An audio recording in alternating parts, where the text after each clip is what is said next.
Guys, এই ছবিটা ভালো করে লক্ষ্য করুন। সে নাকি সামনে এমপি নির্বাচনে স্বতন্ত্র প্রার্থী হিসাবে দাঁড়াচ্ছে। এই ছবিটা দেখে আমার হাদিসে জিব্রাইলের কথা মনে পড়ে গেল। হাদিসে জিব্রাইলে এসেছে, জিব্রাইল আলাইহিস ইসলাম রসুল্লাহ সাল্লাহ সাল্লাম থেকে কেয়ামতের আলামত সম্পর্কে জিজ্ঞেস করতেছে। তখন রসুল্লাহ সাল্লাহ আলাইসলাম উত্তর দিল, আনতালিদাল আমাতু রব্বাতাহা ওয়া ইনতারাল খুফাত আল ওরাতা রিয়া শাইয়াতা তাওয়ালুনা ফিল বুনিয়ান। অর্থাৎ দাসী তার মুনিবকে জন্ম দিবে যখন ওয়াইন তারাল খুফাত, যখন তুমি দেখবে যার পায়ে একসময় স্যান্ডেল ছিল না, গায়ে কাপড় ছিল না, সে বড় বড় বিল্ডিং বাঁধবে, ক্ষমতায় দৌড়াবে, এগিয়ে যাবে। এটাই কিয়ামতের আলামত। দেখেন এই ছেলেটা একসময় কী ছিল, তার কোনো ব্যাকগ্রাউন্ড নাই, কোনো লেখাপড়া নাই, কোনো ডিগ্রি নাই, কোনো টাকা পয়সা ছিল না।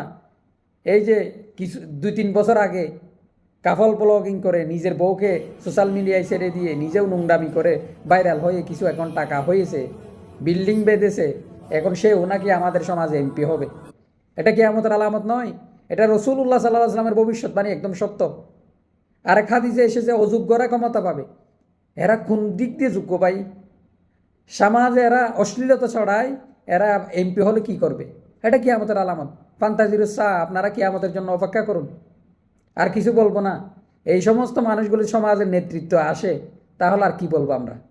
আল্লাহ তাআলা আমাদেরকে সকলকে সঠিক বুঝদান করুক, সকলকে বুঝার তৌফিক দান করুক।